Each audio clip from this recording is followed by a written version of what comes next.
Hello, नमस्ते, प्रणाम। मैं रवि पंडित।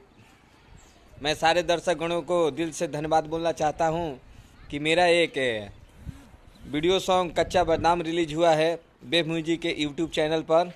आप सबों ने इतना प्यार और आशीर्वाद दिया कि वो सॉन्ग कच्चा बादाम सॉन्ग यूट्यूब के तीसरे ट्रेंडिंग लिस्ट में चल रहा है।